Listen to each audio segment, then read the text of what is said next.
దాదాపు 800 చిత్రాలు, కొన్ని వేల పాటలు, and each song is a case study.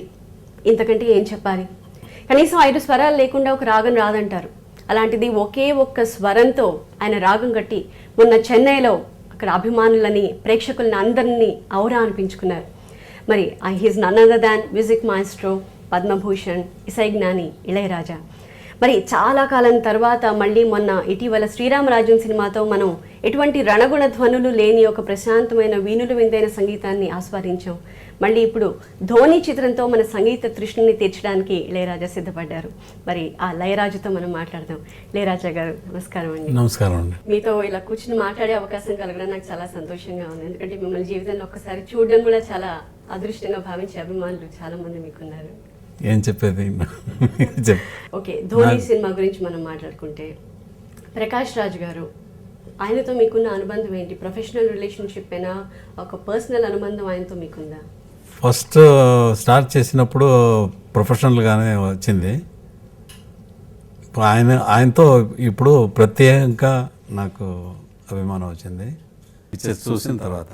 ఓ, అంటే ఒక దర్శకుడిగా ఆయన గురించి ఇప్పుడు మీరు మాకు చెప్పాలి. ఎందుకంటే ప్రకాష్ రాజ్ ఒక నటుడిగా మాకు అందరికీ తెలుసు. ఒక దర్శకుడిగా మీకు ఎలా అనిపించారు? మీ అంచనాలు? నాకు అభిమానం వచ్చిందంటే నేను ఆయన ఫ్యాన్ అయ్యాను అనమాట. అది ఏంటంటే స్క్రీన్ ప్లే కానీ, డైరెక్షన్ కానీ, యాక్టింగ్ కానీ చూసిన ఇది మ్యాటర్ కానీ అంత గొప్పగా, అది గమ్మత్తుగా క్లియర్గా చేశారు. అంటే ఒక నటుడిగా ప్రకాష్ రాజు, ఒక దర్శకుడిగా ప్రకాష్ రాజు, రెండింటి గురించి చెప్పగలరా మాకు? Is a very good director.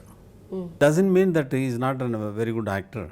Is that acting అంటే యాక్టింగ్, డైరెక్షన్ అంటే డైరెక్టర్. సంగీత దర్శకుడిగా ఆయన మిమ్మల్ని పెట్టుకున్నారంటేనే ఆయనకున్న టేస్ట్ అర్థమవుతుంది. ప్రకాష్ రాజ్ గారు మొన్న మీ చెన్నై కాన్సర్ట్లో కూడా మీ షోని హోస్ట్ చేశారు ఆయనే. ఇప్పుడు ఆ మూవీలో మ్యూజిక్ ఏ రకంగా ఉంటుంది? మీ మూవీస్ ఎన్నో మేము చూసాము, అన్ని అద్భుతమైన సంగీతం అందించారు. ఏ పాటకు ఆ పాటే ఒక ఐకానిక్ సాంగ్. మ్యూజిక్ ఆ పిక్చర్లో ఎలా ఉందని మనం చేశాము కాబట్టి మీరు వినకపోతున్నారు, మీరు చెప్పాలా మ్యూజిక్ ఎలా ఉంది, బాగుందా బాగలేదా అనేది. పిక్చర్కి సరిపోతుందా, పిక్చర్కు ఎన్హాన్స్ చేస్తుందా, పిక్చర్లో మీనింగ్ఫుల్గా ఉందా అనేది మీరు నోట్ చేసుకొని మీరు జనానికి చెప్పాలా. జనం చూడేవాళ్ళు వాళ్ళు అర్థం చేసుకోవాలా. మనం చేసి మనమే గొప్పది, మనమే ఇటువంటి ఎలా చేశాము, ఇది ఇలా చేశాము అనేవాళ్ళు నేను కాదు. దానివల్ల మీరు చూడకపోతున్నారు, మీరు రాయకపోతున్నారు దాని గురించి. అది మాత్రం నాకు నమ్మకం ఉంది. సాధారణంగా మీరు సంగీతం కట్టేటప్పుడు జనరల్గా మిగిలిన సంగీత దర్శకులందరూ సాహిత్యానికి వాళ్ళు సంగీతం కడతారు, కానీ మీరు ముందు సంగీతం ఇచ్చాక వాళ్ళు సాహిత్యం రాస్తూ ఉంటారట. మరి అంటే సందర్భాన్ని బట్టి మీరు సంగీతం కడతారా, లేకపోతే నటీనటులు ఎవరున్నారు అన్న దాన్ని బేస్ చేసుకుని కూడా మీ మ్యూజిక్ మారుతూ ఉంటుందా? అది రెండో, there is no difference both of the things. Tune చేయడం కానీ, రాసిన పదానికి ట్యూన్ చేయటం కానీ, ట్యూన్కి రాయటం కానీ, రెండులో డిఫరెన్స్ ఏమీ లేదు. బట్ మీకు డిఫరెన్స్ కనపడుతుంది, మీకు పనిలో డిఫరెన్స్ కనపడవచ్చు. ఇప్పుడు పెద్ద పాపులర్ అయిన మీకు వరహాల లాలి ఉంది కదా, వటపత్ర సాయి, అది రాసి ట్యూన్ చేసింది, ఆల్రెడీ రాసింది. అది ట్యూన్ చేస్తే కూడా అలాగే చేస్తాము కదా, ఆ సిచ్యువేషన్కి, ఆ ప్లేస్మెంట్ ఆఫ్ ద అది పిక్చర్లో వచ్చి ఆ ప్లేస్మెంట్కి ఎవరైనా అటువంటి ట్యూనే చేస్తారు కదా. దానికి రాస్తే కూడా అలాగే రాస్తారు కదా. దీంట్లో మీటర్, ఇప్పుడు నేను సింధు భైరవిలో ఒక ట్యూన్ చేశాను. ఆయన అడిగింది ఒక ట్యూను, బాలచంద్ర గారు డైరెక్టర్. దాంట్లో ఒక కర్ణాటక సంగీత విద్వాన్ వచ్చి ఒక ప్రోగ్రాం చేసినప్పుడు తెలుగులో కీర్తనాలు పాడుతున్నారని ఒక అమ్మాయి గొడవ పెట్టి, అక్కడ ఆడియన్స్లోంచి ఒక అమ్మాయి లేచి, ఆ అమ్మాయి హీరోయిన్ తర్వాత వచ్చి ఎందుకు అరవలో పాడకూడదు అని అంది. అరవలో ఏంటంటే డబ్బా పాట పాడుంటున్నావా ఈ క్లాసికల్ ప్రోగ్రాంలో వచ్చి అంటే, అయితే ఇది తగ్గు అయిందా ఏంటి, దీంట్లో పాడండి అని అమ్మాయి అడిగింది. అయితే నువ్వే పాడు అన్నారు, ఆ అమ్మాయి పాడింది అని ఒక సిచ్యువేషన్ ఇచ్చారు. దానికి పాటలు ఫోక్ సాంగ్ చేశాను. ఆ ఫోక్ సాంగ్ వచ్చి రాగంలో తర్వాత పెట్టాను. తర్వాత ఆయన అనుమానం ఏంటంటే, ఆయన ప్లాన్ ఏంటంటే, ఒక తెలుగు కీర్తన ఈయన పాడుతున్నారు, సంగీత విద్వాన్ ఆ హీరో పాడుతున్నారు, తెలుగు కీర్తన కావాలా అని, మీరు తెలుగు కీర్తన కంపోజ్ చేయాలని చెప్పారు. దానికి మాత్రం నాకు టైం ఇవ్వండి అని నేను టైం తీసుకొని ఒక 1 day I work on that and I composed tune. సంగీతంలో కీర్తనలాగా కంపోజ్ చేశాను. తర్వాత రాయడానికి వేటూరామి కానీ ఎవరైనా పిలిస్తే బాగుంటుంది కదా, డైరెక్టర్తో అడిగితే పిలవండి అన్నారు. పిలవండి అంటే మనం ఎందుకు, మనమే చూసుకొని వెంటనే రికార్డ్ చేయాలంటున్నారు, చేయాలా అదే అని అక్కడ కీర్తనాలు ముత్తుస్వామి దీక్షితర్, త్యాగరాజ స్వామి అండ్ శ్యామ శాస్త్రిகள் అన్ని కీర్తన బుక్స్ ఇది పెద్దది అక్కడ ఆ బుక్ షెల్లో చూశాను. దానితో ఏదైనా వెయిట్ తీసుకొని మనమే అడ్జస్ట్ చేస్తామా అని తీశాను బుక్. తీస్తే నేను ఈ పక్కన ఓపెన్ చేస్తే just 1 kirtana, I saw 1 kirtana, the what I want in my tune. మ్యూజికల్గా చెప్తే ఒక తోర్చి ఇది రావాలా, బీట్ తర్వాత సాంగ్ స్టార్ట్ కావాలా.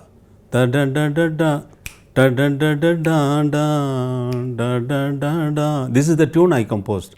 బట్ స్వరాన్ని మాత్రం బుక్లో సరిగమలో రాసేసాను. సరిగమగ స సరిగ స స సరిగమ దరి దరి దరిడ అని రాశాను.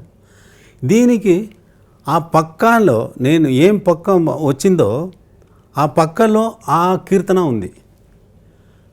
అది చూస్తే నాకు తోర్చి అక్కడ మరి నిన్నే అని మాటలు, అరే మన ట్యూన్కే రాసినట్టుకుంది ఇది. ఆయన వేరే రాగంలో కంపోజ్ చేసింది, స్లోగా అది వస్తుంది. పాడి ట్యూన్లో ఫిట్ చేసి చూస్తామని చూస్తే మరి నిన్నే మురళిడ నీ మనసున దయరాదు మరి నిన్నే మురళిడ కరి మొరబిని వరగుణ సర్నీకు కారణమేమి సర్వాంతర్యామి కారణమేమి సర్వాంతర్యామి మరి నిన్నే మురళి. అలా నేను కంపోజ్ చేసిన ట్యూన్కి వచ్చి Tyagaraja Swami already he blessed me with his kirtana. That's what I felt. It's exactly whatever the tune I compose, it was fitting to that particular tune.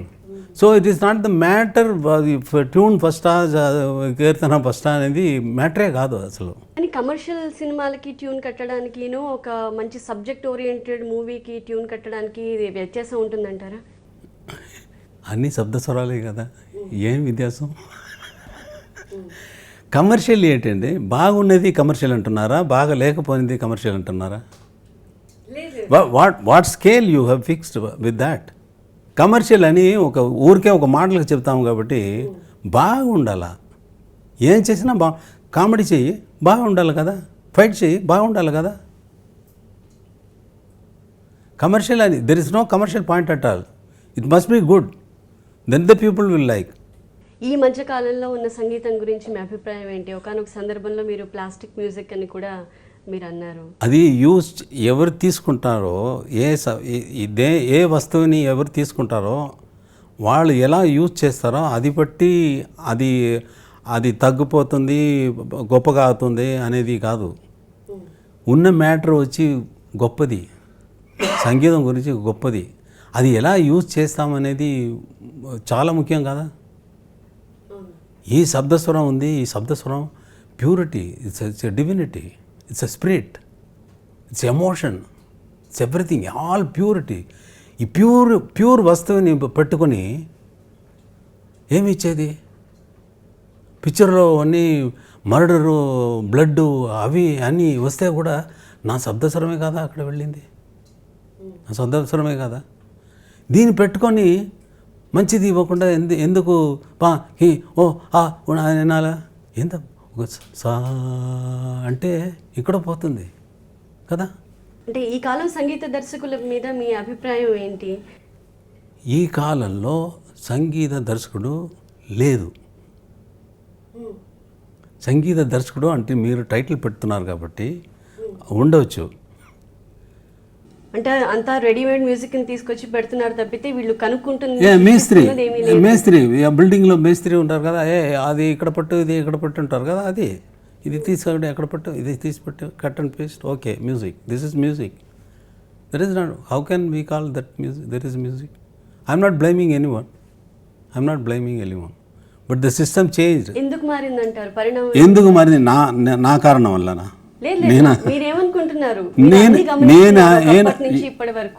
నేను ఏమనుకుంటే కూడా అది మారిపోతుందా ఏంటి? కానీ మీలాంటి పెద్దలు చెప్పే మాటలకి చాలా వాల్యూ ఉంటుంది కాబట్టి అది ఈ టీవీ ప్రోగ్రామ్ మాత్రం బాగుండవచ్చు, బాగా మాట్లాడారు, తర్వాత జరుగుదు. లోకం రూట్లో వెళ్తుంది. మన గురించి మనకు లోకం రూట్లో అది వెళ్తుంది కదా. ఎవరు స్టాప్ చేయగలరు? అంటే ఈ మధ్య కాలంలో వస్తున్న మీ సినిమా పాటల్లో ఆ ఛాయలు ఏమాత్రం కొంచెం కూడా అక్కడక్కడ ఇప్పుడు డిజిటల్ అయిపోయింది సంగీతం మొత్తం. ఈ టెక్నాలజీని మీరు ఏమన్నా మీ సినిమాల్లో ఇన్కార్పొరేట్ చేసుకున్నారా? ఏమీ లేదా? మీరు ఎప్పుడు లైవ్ మీరు విని అన్ని రామరాజ్యం పాటలు అన్నీ ఉంది దాంట్లో, అన్నీ మీరు ఏమేమి చెప్తున్నారో అన్ని టెక్నాలజీ అన్నీ ఉంది. వ్యత్యాసం మీరు you must be able to find out what is that difference, how to use it. నేను చెప్పాను కదా, వస్తువు చేతిలో ఉంది, అది యూజ్ చేసిన వాళ్ళ దగ్గర అది ఎలా యూజ్ చేయాలా అని తెలియాలా. ఆ వస్తువుని గొప్పదనం మనకు మనసులో అయితే ఆటోమేటిక్గా వచ్చేస్తుంది. మీరు సెపరేట్గా మీరు చెప్పగలరు, ఇది వచ్చి సింథసైజర్, ఇది వచ్చి అది వచ్చి కంప్యూటర్, ఇది వచ్చి ప్రోగ్రామ్డ్ అని చెప్పగలరు. మీ వల్ల కాదు. So that's the way to. మనకు ఈ కాలంలో ఉన్న సంగీతం ఆ కాలంలో ఉన్న సంగీతం అనేది లేదు. ఎప్పుడు వింటే కూడా మీరు వచ్చి మిమ్మల్ని మర్చిపోవాలా, టైం ఫ్రీజ్ అవ్వాలా, లేకపోతే జన్మాంధ్ర నాకు ఈ ట్యూన్కు జన్మ బంధం ఉందిరా అని అనుకోవాలా. అది లేకుండా ఊరికే పాట అంటే అది, సాంగ్ అంటే అది, మ్యూజిక్ అంటే అది, ఇవి గురించి మనకు ఎందుకు అనవసరమైన డిస్కషన్స్? ఇవి గురించి మనం ప్లాస్టిక్ గురించి మాట్లాడాలా, పాప్కార్న్ గురించి మాట్లాడాలా? ఎందుకు టైం వేస్ట్? వీడి గురించి మనకెందుకు బాధ? ఎవరు చేసినా చేయండి, బాగుంటే మీకు బాగుంటే మంచిది చేయండి. మిమ్మల్ని ఇన్స్పిరేషన్గా తీసుకుని మీ బాటలో నడిచే వాళ్ళు చాలామంది ఉన్నారు. ఒక సంగీత దర్శకుడికి ఉండాల్సిన అర్హతలు ఏమిటి, లక్షణాలు ఏంటి? ఇప్పుడు గ్రేడ్ 4, గ్రేడ్ 5 చేసిన వాళ్ళందరూ కూడా సంగీత దర్శకులు అయిపోవచ్చా? అలాంటి వాళ్ళ సంగీతంలో ఉండాల్సిన అన్ని కాంపోనెంట్స్ కనిపిస్తాయా? ఆగుతున్నారు కాబట్టి మీరు ఆపగలరా? నేను ఆపగలనా? I'm not responsible for these things what all happening. సరే, సంగీతం ఏమాత్రం రాదు మీకు అని చెప్తున్నారు. అలాంటి మీరు ఇంత అద్భుతమైన పాటలు, ఇంత అద్భుతమైన ట్యూన్స్ మాకు ఎలా అందించగలిగారు? ఇన్ని వేల పాటలు, అన్ని సూపర్ డూపర్ హిట్ సాంగ్స్ ఎలా ఇవ్వగలిగారు? అది మీకు నచ్చుతుందంటే మిమ్మల్ని దేవుడు అలా ట్యూన్ చేసి పెట్టారని. మీకు అల్ఫా రిథమ్ అని విని ఉన్నారా? విన్నాను, కానీ అవగాహన. But total computer and synthesizers are based on alpha rhythm. Alpha rhythm means what? ఇప్పుడు ఒక పియానో ఉంది, దాంట్లో 6 శృతి ఉంది, పక్కల్లో వయలిన్ పెట్టి అది కరెక్ట్గా 6 శృతిలో 6 దాంట్లో ట్యూన్ చేసి పెడితే, ఆ స్ట్రింగ్స్ పెట్టి ఇక్కడ పియానో టచ్ చేస్తే ఆ స్ట్రింగ్ ఆటోమేటిక్గా వైబ్రేషన్ అక్కడ సౌండ్ వస్తుంది without touching the instrument. This connectivity is called alpha rhythm. దేవుడు మిమ్మల్ని అలా ట్యూన్ చేశారు, నా ట్యూన్ వినడానికి, నా ట్యూన్కి. అది మాట. లేకపోతే మీరు ఎలా అప్రిషియేట్ చేసేది? నేను ఏమో చేస్తున్నాను, ఎక్కడో ఒక రూమ్లో కూర్చొని ఈయన ప్రకాష్ రాజు వచ్చి ఒక సిచ్యువేషన్ చెప్తే వెంటనే తననా ఏదేమో అంటున్నాను, ఆయన సార్ బాగా ఉంది సార్ అంటున్నారు. Already he's tune to my tune to receive that. He was already. ఇప్పుడైతే మేము అలా ట్యూన్ అయ్యాం అంటున్నారు. మీరు మీ కెరీర్ మొదలు పెట్టిన రోజుల్లో ఎవరు ట్యూన్ అవ్వలేదు కదా, కానీ మీ పాటలే అలా ట్యూన్ అయ్యేలా. అది నాకే క్వశ్చన్ మార్క్ కదా. ఇప్పుడు నేను ఫస్ట్ వచ్చినప్పుడు ఎలా వచ్చి ఉండవచ్చు. ఇప్పుడే ఇది చేస్తాం, ఇది బాగుంటుంది, అది బాగుంటుంది, అలా కదా. అలా చేసి అరే పాపులర్ అయితే ఎక్కడ అంటే నా సాంగ్ ఉంటుంది, ఇక్కడ రేడియోలో ఉంటుంది, అక్కడ గ్రామంలో అక్కడ స్పీకర్లో వస్తుంది, ఇక్కడ టౌన్లో వెళ్తుంది, అన్ని పాటలే ఉంటుంది. ఇది ఏంటి, దేనివల్ల నేను కేన్వాస్ చేయలేదే వీళ్ళని, నాకు ఓటు వేయండి అని చెప్పే ఈ ఎమ్మెల్యే లాగా నేను చేశానా? లేదే.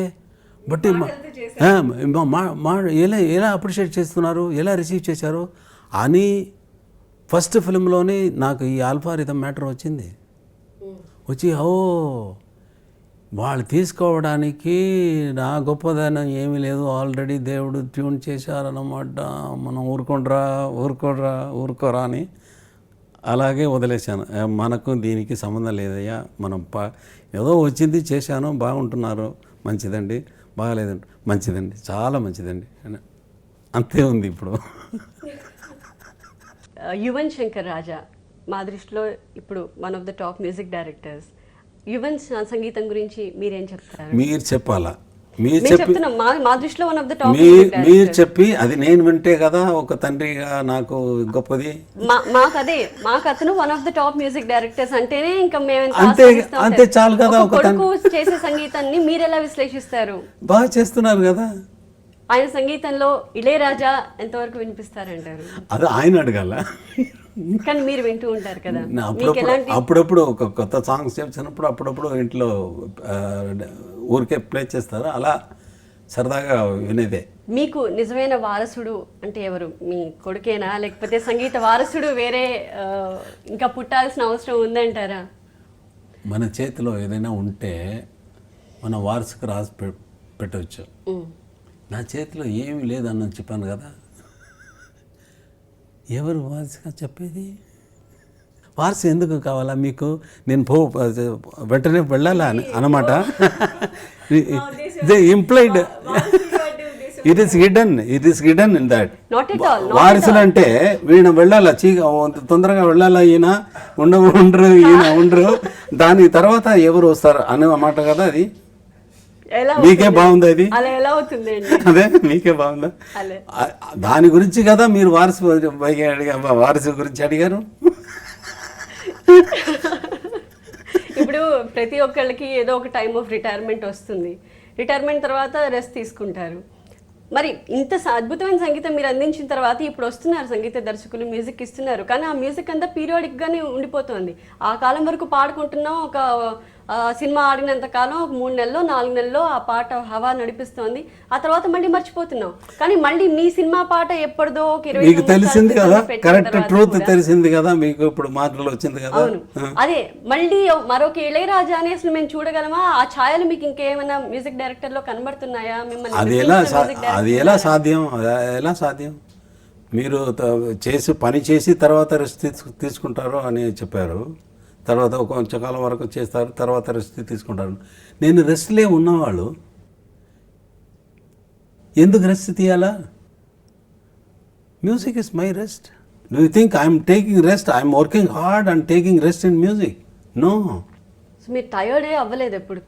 మ్యూజిక్లోనే మీరు రెస్ట్ తీసుకుంటారు. You cannot imagine that kind of energy. You cannot imagine and you cannot find anyone in this world. 24 hours I worked for a background score. Wow. 24 hours without sleep. My people, when I gave the notes, when I started composing, they went to sleep when I used to compose. Whole night we were working, not once. This has not happened once. 24 hours without any భోజనం చేసినప్పుడు, tiffin చేసినప్పుడు, బాత్రూమ్కి వెళ్ళినప్పుడు అంతే. రాయటం, ఆర్కెస్ట్రాలు చేయటం, వాళ్ళు అందరూ టైర్డ్ అయిపోతారు. Raja 30 years I'm seeing you, you're such We have taken rest and half an hour, at least half an hour I slept. And you are not. You are sitting to long time and together. What energy you have, man. My guitar player was asking me in the composing, Shekhar, you are playing my music. That is your job. You have to play the music. But I am doing my job. Do you think? I asked him. నేను notes ఇస్తే మీరు వాయిస్తున్నారు. So you are doing your job, so you get tired. I'm in my job.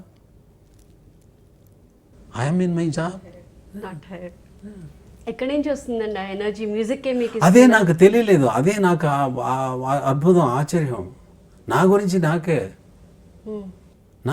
నాకే daily morning వస్తాను. ఇది నా సాక్షి. Reel వేస్తారు, చూసా, ఓకే, వెంటనే రాస్తాను. ఇది డైలీ ఆఫీస్ వెళ్ళినట్టుకు ఒక క్లర్క్ వెళ్తున్నారు, కూర్చున్నారు, 7 o'clock వెళ్తున్నారు, 7:30 కూర్చున్నారు, రిజిస్టర్ తీస్తున్నారు, చూస్తారు, రాస్తారు, ఇది ఇక్కడ సరిపోలేదు, లెక్క సరిలేదు అని చర్చిస్తారు. ఇటువంటి యాక్షన్ ఇది. It's routine thing happening every day. 7 o'clock వెళ్తే రీల్ వేస్తారు, 10 minutesలో రీల్ అయిపోతుంది. 7:20, 7:30 టైంలో రాస్తే ఆ పర్టికులర్ సెకండ్లో, పర్టికులర్ నిమిషాల్లో, పర్టికులర్ క్షణంలో ఆ పిక్చర్లో వచ్చిన ఆ సిచ్యువేషన్కి, ఆ క్లోజప్కి, ఆ ఎమోషన్కి ఈ మ్యూజిక్ ఎలా సరిపోతుందని నాకు ఆశ్చర్యం. అరే ఇలా వచ్చిందా, ఇలా రాశానా అని నాకే. ఎలా వచ్చింది తెలీదు కాబట్టి మ్యూజిక్ తెలియదని చెప్పానుగా, అది సత్యం, 100% సత్యం. ఇప్పుడు మీరు స్టాఫ్ నోటేషన్ రాస్తారు. ఈ మధ్యకాలంలో ఎవరు అసలు స్టాఫ్ నోటేషన్ ఎలా రాయాలో కూడా చాలామందికి తెలియదు. మీరు ప్రతి పాటని స్టాఫ్ నోటేషన్తోనే మీరు రాస్తారు. అవన్నీ కూడా నిరుపయోగంగా అలా పడిపోయి ఉండకుండా మీరు వాటిని ఏమైనా పబ్లిష్ చేసే ఆలోచన ఉందా? ఎందుకంటే మీ ప్రతి పాటని ఒక పాఠంగా తీసుకుని స్టడీ చేసేవాళ్ళు ఎంతోమంది ఉన్నారు. వాటిని అట్లీస్ట్ డిజిటల్ రూపం ఇవ్వడం కానీ, పబ్లిష్ చేయడం కానీ, అలాంటి ఆలోచన ఏమన్నా ఉందా? నేనెందుకు దాని గురించి ఆలోచించాలా? మీరు ఆలోచించాలా. మీరు ప్రిసర్వ్ చేయాలంటే మీరు ఆ నోటేషన్ వెతుక్కొని, మీరు కష్టపడి, మీరు తీసుకొని, మీరు జనానికి ఇన్ఫామ్ చేయాలి. లేకపోతే అది ఏమవుతుందంటే, ఇప్పుడు నా పాట విని కొడతారని చెప్పారు మీరు, ఎంతో మనుషులు కొడుతున్నారు, మీ ఇన్స్పిరేషన్లో కొడుతున్నారు అన్నారు. ఇది ఇంకా క్లియర్గా కొట్టేస్తారు ఇంకా వేసేస్తే. దానివల్ల నేను చేయను అని చెప్పలేదు. మీకు ఆ ఐడియా ఉంటే మీరు స్వయంగా ట్రై చేసి అది ప్రిసర్వ్ చేయాలా అని అనుకుంటే మీరు చేయండి, లేకపోతే వదిలేయండి. ఇటువంటి ఆలోచన ఎందుకు? కొత్తగా డైలీ వస్తున్నప్పుడు ఇప్పుడు డైలీ సన్ వస్తుంది, సూర్యుడు వస్తున్నారు, డైలీ వస్తున్నారు. నిన్న వచ్చిన సూర్యుడు ఇప్పుడు ఈరోజు వచ్చారా? అలా నేచర్ ఉన్నప్పుడు నేను ఎందుకు నిన్న వచ్చిన గాలి వస్తుందా అని చూడాలా? ఈరోజు మీరు ఎక్స్పీరియన్స్ చేసిన ఈ స్పేసు, ఈ యాంబియన్సు, ఈ గాలి, ఈ లైట్, సన్లైట్, ఈ మూన్ లైట్, ఇవి అన్నీ వేరు, నిన్న వచ్చింది కాదు. కొత్తగా ఉన్నప్పుడు నేను మాత్రం ఎందుకు రోజు అది పాతది అది తీసుకుందాం అని చేయాలా? కొత్తదనం ఆలోచించకూడదు. ఆలోచిస్తే రాదు. అది జరగాల. Music should happen. You cannot make it. If you make it, your mental reflection will be there. It may not be music. You can call it music, but it is not that. It should happen. ఒక పక్షి రెక్కలు వెప్పినట్టుగా, ఒక water falls వచ్చినట్టుకు, అలా గలగల అని, ఒక లీవ్స్లో breeze వచ్చినట్టుకు, అది అలా జరగాల. పక్షిలో ఇప్పుడు అది రెక్కలు విప్పినప్పుడు మీరు పిక్చరేషన్ చేసి తర్వాత ఒక్కొక్క ఫ్రేమ్గా రాసేసి కార్టూన్గా వచ్చి పిక్చర్లో వేస్తే ఒక్కొక్క ఫ్రేమ్లో కరెక్ట్గా ఒక particular portion you have to right. But actually what happens when the birds flying, ఈ టైంలో మనం ఈ రెక్కల ఇలా విప్పుతాం, ఇలా చేస్తాం, ఇప్పుడు ఈ బ్రాంచ్లో వచ్చి మనం ఇలా కూస్తామని ప్లాన్ చేస్తుందా? లేదు కదా. జరిగినది అలాగే జరుగుతుంది కదా. జరిగినప్పుడు అలాగే జరగాలి కదా. ఏ పనిలో కానీ, ఏ క్రియేషన్లో కానీ, ఏ కళలో కానీ. ఈయన యాక్ట్ చేసినప్పుడు ఒక పర్టికులర్ సిచ్యువేషన్లో ఇలా యాక్ట్ చేస్తామని ప్రీ ప్లాన్ చేస్తే అది పొల్యూటెడ్. ఆ మూమెంట్లో వెళ్ళి ఏ షాట్ ఇది అని అక్కడ ఆ స్పాట్లో on the second, on the క్షణంలో ఏం చేస్తారో అది నిజమైన కళ. మీ సినిమాలోని బీజిఎమ్స్ని కానీ, ఇంటర్వ్యూస్ని కానీ ఇతర సంగీత దర్శకులు తీసుకుని ఉపయోగించుకోవడం పట్ల మీకు ఏమైనా అభ్యంతరం ఉందా? ఏం లేదా? దాని అన్నికి నాకు టైం లేదు కదమ్మా. వాటి గురించి పెద్ద పట్టించుకోరు. టైమే లేదు దాని గురించి ఆలోచించడానికి. టైం ఎక్కడ ఉంది? టైం ఎక్కడ ఉంది? వాళ్ళు చేస్తున్నారు, వాళ్ళు చేస్తున్నారు, వీళ్ళు చేస్తున్నారు. ఇదే నా పని. మీరు ఐడెంటిఫై చేస్తున్నారు, ఈయన అక్కడ కొట్టింది ఇక్కడ ఈయన కొట్టారు అని మీరు చెప్తున్నారు కాబట్టి నాకు తెలీదు. ఎవరు ఏం కొడుతున్నారో నాకు ఎందుకు తెలియాలా? ఇప్పుడు సింఫనీ రాయల్ ఫిల్హార్మోనిక్ ఆర్కెస్ట్రాతో మీరు 93లో సింఫనీ నిర్వహించారు. మళ్ళీ సింఫనీ చేసే ఆలోచన ఉందా? అవకాశం ఉందా? ఇప్పుడు అంత ఫండింగ్ అవకాశం ఉందా? ప్రజల్లో అంత ఇంట్రెస్ట్ ఉందనుకుంటున్నారా సింఫనీ పట్ల ఇప్పుడు? ఇక్కడ that is my ignorance. If I start listening to the greatest composer of the world music, if I start the music listening to them now, it will take more than 100 janma without food, without going anywhere, completely అంత రాసి పెట్టారు, అంత music చేశారు. దీనికి పైన నేను ఎవరు bloody fellow? How can you think of writing a symphony and going? అరే what a bloody fool I am. If I start hearing now, it will take janma and janma and janma and janma and janma. Where I go? I don't want to come back again. World music కంపోజర్స్లో మీరు బాగా ఎవరి మ్యూజిక్ని ఎక్కువ follow అవుతుంటారు? ఎవరి music బాగా ఆస్వాదిస్తూ ఉంటారు? ఒకళ్ళ పేరు చెప్పలేరు ఎలాగో నాకు తెలుసు, కానీ మీ మనసుకు చాలా దగ్గరగా అనిపించింది. అన్ని మంచిది నాదే. అన్నీ, not even I cannot name any particular one, because somewhere some one point will be fantastic with some other composer. But the basic thing, who built that 7 notes with that complete this thing is Bach in 16th century. Bach, he is the master, and he's got, I don't know I have to how to praise him, or it is not a praising, understanding him. Understanding the way he treated Appo, unbelievable. See, we are talking, the outside noise is there and the AC noise is there, somebody is making noise at that other time, so many things are happening in that particular second. Like that in music, so many things would happen. He made it.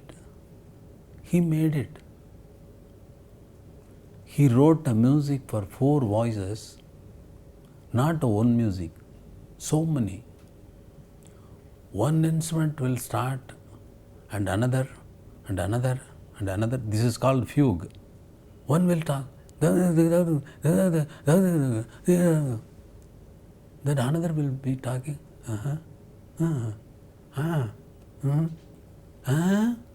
Another one.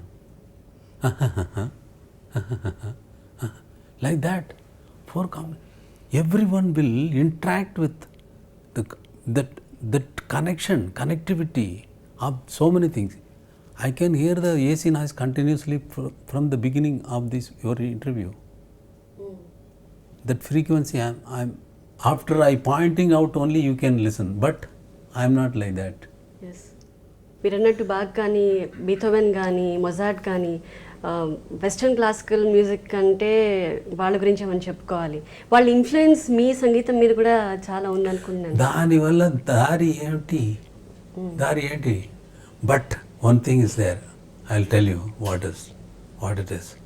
ఒక్కొక్క పీరియడ్లో ఒక్కొక్క గొప్ప వాళ్ళు వచ్చి పుట్టి ఈ లోకంలో, ఇక్కడ త్యాగరాజ స్వామి కానీ, ముత్తుస్వామి దీక్షితుడు కానీ, అన్నమయ్య కానీ, ఒక్కొక్క పీరియడ్లో వాళ్ళు నాలెడ్జ్ ఎంతో ఆ టైంలో ఉందో ఆ టైంకు తగినట్టుకు వాళ్ళకు వచ్చిన ఆలోచనలో చేసింది ఆ కీర్తన. దానితో ఆగిపోయిందా మ్యూజిక్? బీథోవెన్ కానీ, మొజార్ట్ కానీ, బాక్ కానీ, చైకాస్కీ కానీ, any composer, you name any composer, Verdi కానీ, వాళ్ళు ఆ టైంలో వచ్చి వాళ్ళకు వచ్చిన ఆ నాలెడ్జ్లో, వాళ్ళకున్న ఆ నాలెడ్జ్లో చేసింది ఆ మ్యూజిక్ మనకు రెఫరెన్స్ పోయింది రెఫరెన్స్గా పోయింది. ఓ కళ్యాణి అంటే ఆ కీర్తనం ఈ కళ్యాణిలో చేశారు, ఓ కళ్యాణి అంటే ఇది అని అది పెట్టుకొని మన రెఫరెన్స్ చేసుకొని అలా చేస్తాము. కాబట్టి ఆ టైంలో వచ్చిన ఆ మ్యూజిక్కే మనకు రెఫరెన్స్ అయిపోయింది. దానికి ముందు ఏటి, దానికి వెనకాల ఏటి అనేది మనకు తెలియదు. దీనితో మ్యూజిక్ అయిపోయిందా అనేది నా క్వశ్చన్. దీనితోనా ఇంతేనా మ్యూజిక్ అనేది నా క్వశ్చన్. అంటే ఇప్పుడు మా తపన కూడా అదే అంతేనా క్వశ్చన్ అనేది నా క్వశ్చన్. అంటే నేను ఎంత వాడని మీరు ఆలోచించుకోవాలి. మీ మ్యూజిక్లో కూడా మనం వెస్టర్న్ ఇన్ఫ్లుయెన్స్, మన ఇండియన్ మ్యూజిక్ని వెస్టర్న్ మ్యూజిక్ని కలిపి ఒక ఫ్యూజన్ మ్యూజిక్ని కూడా మాకు పరిచయం చేసింది కూడా మీరే.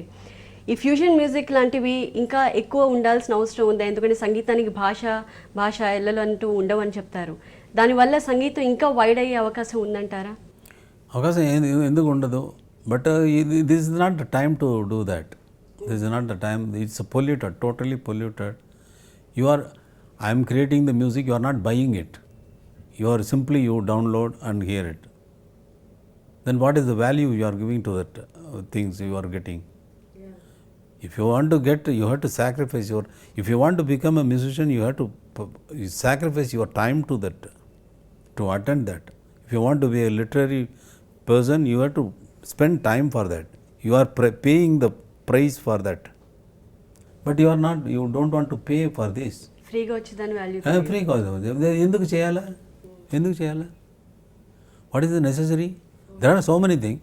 Just Thiruvasakam is it's took 4 years to complete that. But that is idea came just 1 minute. 1 minuteలో వచ్చిన ఐడియా చేయడానికి ఈ డబ్బులు, ఈ అరేంజ్ చేయటం, ఈ ఆర్కెస్ట్రాకి ఇవ్వడం, రికార్డ్ చేయటం, అది ప్రొడ్యూస్ చేయటం, బ్యాలెన్స్ చేయటం, మిక్సింగ్ చేయటం, ఇవి అన్నీ కలిపి 4 years అయింది. Just 1 minute idea took 4 years to complete that. Why should I do that to just for downloading? Is there any meaning? It's a mistake of yours, not mind. మీరు music college start చేసే ఆలోచన ఉంది అని చెప్పి ఉంది. The situation is not like that. Nobody is coming with the fund. Are you ready to fund? Come. We'll start. This is the commercialized. You said commercial for the film, This is not commercial. This is the commercial world. Put money and take money. The amount of putting, you have to take more and more and more, and when you take it out.